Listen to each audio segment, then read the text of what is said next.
నన్ను వ్యతిరేకించేవారు, తిట్టేవారు, అవమానించేవారు పెరిగిపోయారు. ఒక 1200 చోట్ల పోలీస్ స్టేషన్లలో ఫిర్యాదులు నమోదయ్యాయి. ఈ విషయాన్ని స్వయంగా అప్పుడున్న మా డీజీపీ గారు ప్రకటించారు. జరిగింది, జైలుకు వెళ్ళాము, అన్నీ అయిపోయాయి.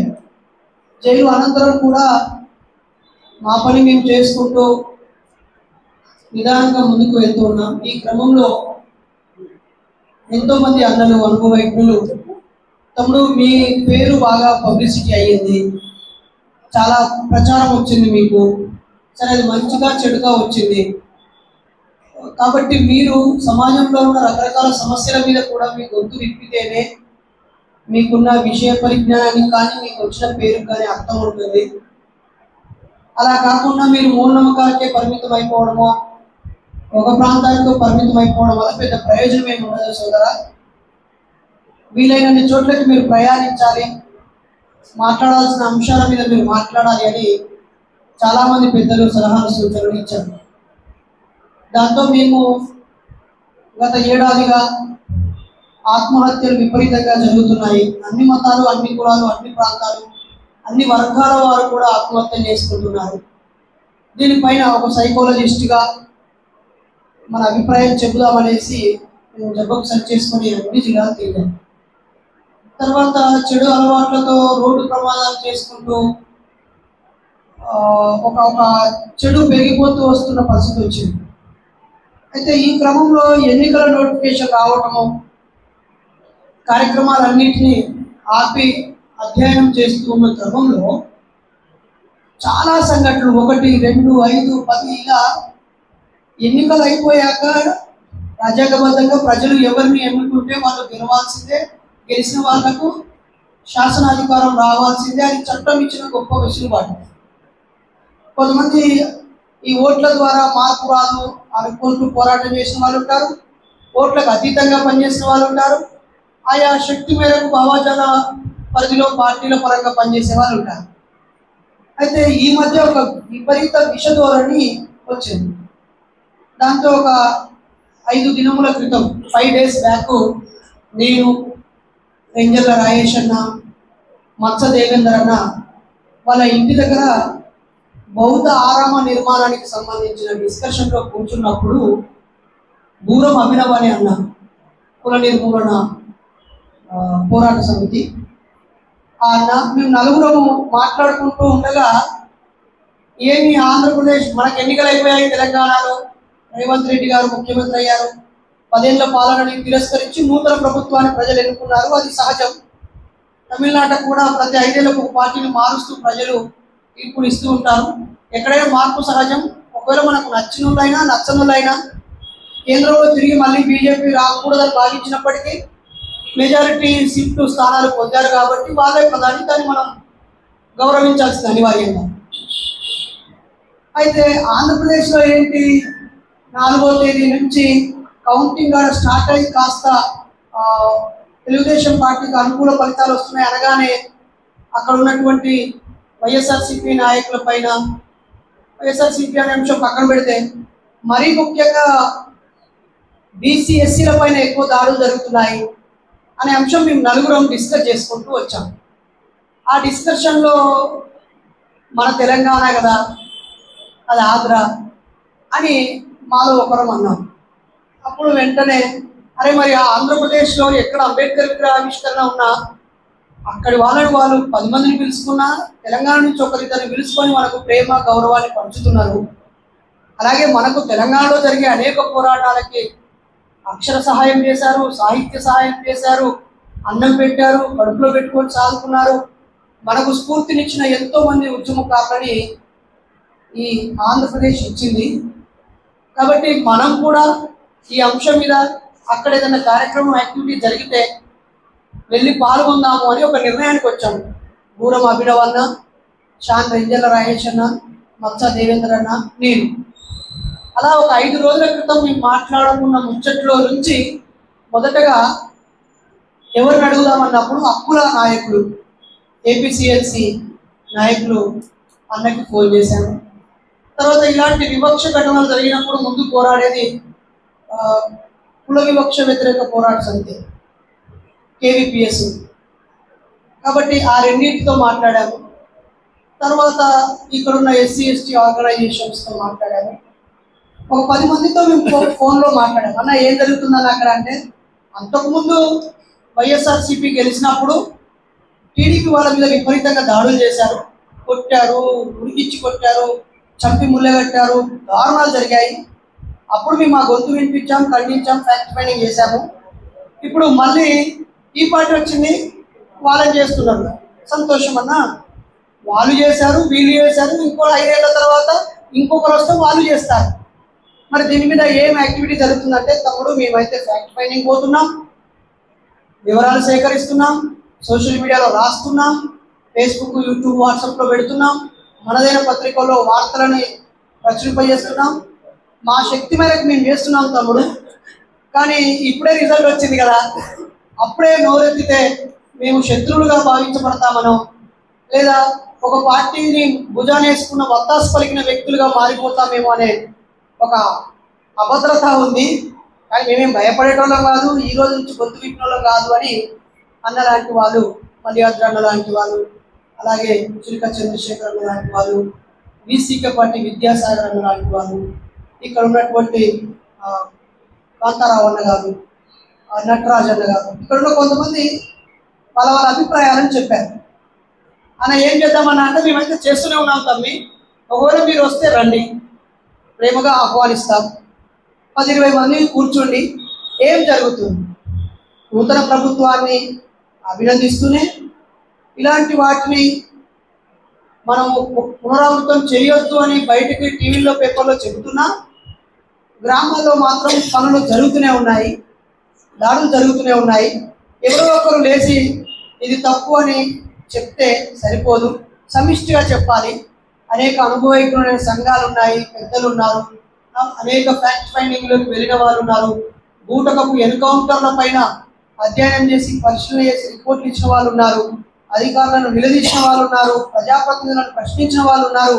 ఇక్కడ అందరూ ఉన్నారు తమ్ముడు, మీరు కూడా రోజు రండి అని అన్నవాళ్ళు ఆహ్వానించారు.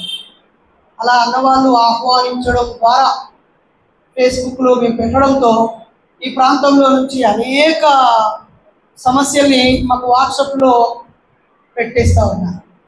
అయితే ఒక్కోసారి మీరందరూ ప్రముఖులే, పెద్దలే, వామపక్ష పార్టీలు, అంబేద్కర్ ఐడియాలజీ, అలాగే ప్రజా సంఘాల్లో ఉన్నవాళ్ళే, దళిత బహుజన ఉద్యమాల్లో ఉన్నారు, ఎంఆర్పిఎస్లో ఉన్నారు, మాల మహానాల్లో ఉన్నారు, బీసీ సంఘాల్లో ఉన్నారు. అయితే మేము కొంచెం సోషల్ మీడియాలో యాక్టివ్గా ఉండడమో, లేదా ఎక్కువ పాపులర్ అయి ఉండడమో, యంగ్ పర్సన్స్కి ఎక్కువ మాతో యాక్సెస్ ఉండటం వల్ల మా దృష్టికి ఎక్కువ విషయాలు తీసుకొచ్చే అవకాశం ఏర్పడింది. అయితే దీన్ని మేము మా వ్యక్తిగతంగా ఖండిస్తూ ఒక షేర్ చేసి ఒక స్టేటస్గా పెట్టి వదిలేయాలనుకుంటే మేము ఇక్కడ దాకా రావాల్సిన అవసరం లేదు. కాబట్టి ఇక్కడున్న పనిచేస్తున్న ప్రజా సంఘాలకి, భావసారూప్యత కలిగిన ప్రజా సంఘాలకి, మమ్మల్ని రాజేష్ అన్నని, నన్ను, మత్స్యదేవేంద్రని, దూరం అభినవాలని, ఇంకా ఇక్కడ మిమ్మల్ని అభిమానించే, మనల్ని అభిమానించే, స్పందించే మనుషులందరం ఒక చోట చేరాలని, మనమందరం ఒకరికొకరం పరిచయం కావాలని, అనుభవజ్ఞుల అనుభవాలు తీసుకోవాలని, ఇక్కడి సంఘటనలు ఏమేమి ఉన్నాయో మీడియా ద్వారా సమాజం ముందు పెట్టాలని, గౌరవ నూతన ముఖ్యమంత్రి వర్యులు, మంత్రివర్గం కూడా వీళ్ళంతా నాన్ పొలిటికల్, ఏదో ఈరోజు సంఘటన జరిగిందని పేరు ప్రఖ్యాతుల కోసం నిల్చొని మైకులు పట్టుకుని మాట్లాడటం ఏం కాదు అని వాళ్ళు గమనించాలని. ఏ పార్టీకి సంబంధం లేకుండా దాడికి గురైన వాళ్ళు చాలామంది ఉన్నారు. ఆ దాడికి గురైన వాళ్ళకి గొంతు కావాలి. వైఎస్ఆర్ పార్టీ అయితే ఆ పార్టీ నాయకత్వం వాళ్ళకి తోడుగా నిలబడుద్ది, అనివార్యంగా నిలబడుద్ది, ఈరోజు కాకపోయినా రేపైనా. లేదా వాళ్ళు పగబట్టి 5 ఏళ్ల తర్వాత మళ్ళీ వీళ్ళని కూడా చంపుకొని కొడతారు. కానీ పగలు, ప్రతీకారాలు, ఎన్నికల తర్వాత ఒక నిశ్శబ్దము, ఎన్నికల తర్వాత ఒక భయానక వాతావరణము, ఇది సరైనది కాదు. నాపైన, రాజేష్ అన్నపై దాడి జరిగినప్పుడు ఎవరు గొంతెత్తి మాట్లాడితే వాళ్ళ మీద విపరీతమైన కేసులు పెట్టారు, దాడులు చేశారు. కొన్ని రోజులైతే నిశ్శబ్ద వాతావరణం ఆవహించింది. అప్పుడు అక్కడ ఉన్న బుద్ధిజీవులు, ప్రధానంగా అక్కడ ఉన్నటువంటి సిపిఐఎంఎల్, న్యూ డెమోక్రసీ అన్నయ్యలు, అలాగే సిపిఎం వారు, సిపిఐ వారు అందరూ కలిసి వచ్చి ప్రజా సంఘాలు, హేతువాద సంఘాలు, జన విజ్ఞాన వేదిక రమేష్ అన్న గారు, అలా అందరూ కలిసి ఒక 100 సంఘాల వరకు కలిసి సుందరయ్య విజ్ఞాన కేంద్రంలో స్వేచ్ఛా జేఏసీగా ఏర్పడి మా ఇద్దరిపై దాడి జరిగిన తర్వాత జరిగిన అనేక దాడులకి వాళ్ళు ఖండిస్తూ స్టేట్మెంట్ ఇవ్వడము, బాధితులను పరామర్శించడము, తోడుగా నిలవడం లాంటి ఒక ప్రక్రియ జరిగింది. అయితే అలాంటిదే ఇక్కడ జరిగే ఆ వాతావరణం ఉందని గ్రహించాం. ఆ క్రమంలోనే మనకి పౌర హక్కుల సంఘం ప్రధాన కార్యదర్శి గారు చంద్రశేఖర్ గారు, అలాగే పీడిఎం రాష్ట్ర నాయకులు వైవి గారు, కుల నిర్మూలన పోరాట సమితి ప్రధాన కార్యదర్శి కృష్ణన్న గారు, అలాగే కేపిఎస్ ప్రధాన కార్యదర్శి కొండారెడ్డి గారు, బీసీకే మహిళా విభాగం రాష్ట్ర అధ్యక్షురాలు జయసుధ గారు, భారత్ బచావో పేరుతో మనం చూసాము. అన్ని సంఘాలను కూడగట్టుకొని ఎంతో పోరాట స్ఫూర్తిని నింపారు. మరి భారత్ బచావో నుంచి తాటికొండ నరసింహారావు గారు, నాయి బ్రాహ్మణ జేఏసీ నుంచి ఆయన, వేము సమత గారు బచావో నుంచి, ఇలా అనేక సంఘాలు కొంత రెస్పాండ్ అయ్యాయి. నిజానికి ఇదే ఫైనల్ కాదు. మనం ఇంకా విస్తృతంగా ఒక వేదిక ఉంది అని ఇక్కడున్న పెద్దవారిని బాధ్యులుగా చేసుకొని వెళ్తే ఇంకా కలిసి వచ్చేవన్నీ ఉంటాయి. వాళ్ళకి సమాచారం లేక కూడా అరే వాళ్ళకి పిలవలేదు పోదామా అనేవాళ్ళు కొంతమంది ఉంటారు. లేకపోతే అరే చిన్న వయసు వాళ్ళు, ఇంత చిన్న వయసు వాళ్ళు కావాలతో మనం కలిసి పనిచేద్దామని పట్టింపులతో కొంతమంది ఉంటారు. కొంతమంది మనకు చాలా పెద్ద సంఘము, గుప్పటి మంది లేని సంఘంతో మనం కలుస్తామా అనే పట్టింపులు ఉండే వాళ్ళు కూడా ఉంటారు. ఇవేమీ లేకుండా అరే అది కాదురా భయ్, పని చేయడం అవసరం, ఎవరు పని చేస్తే వాళ్ళు నిలుస్తారు, ఎవరు ఉత్తుత్తగా పని చేస్తే పేరు ప్రఖ్యాతుల కోసం చేస్తే వాళ్ళు ఆడే అయిపోతారు అనే ఒక స్పృహ ఉండి, ఒక మోరల్ బిహేవియర్ ఉండి, బ్రాడ్ సెన్స్తో ఉన్న వాళ్ళు కొంతమంది కలిసి వస్తారు. అయితే ఇప్పటి నుంచి మన కార్యాచరణ, మన మాట తీరు, మన ప్రవర్తన, కలుపుకోయే తీరు, నిజ నిర్ధారణపై లేదా సమస్యపై మనకున్న అంకితభావం, మన వెనకాల ఏ చెత్త లేకుండా ఉంటే ఏ రోజైనా మనల్ని ఎవరైనా హక్ చేసుకోవాల్సిందే. ఇది ఏదో ఒక చోట అడుగు పడాలి, ముందుకు సాగాలి.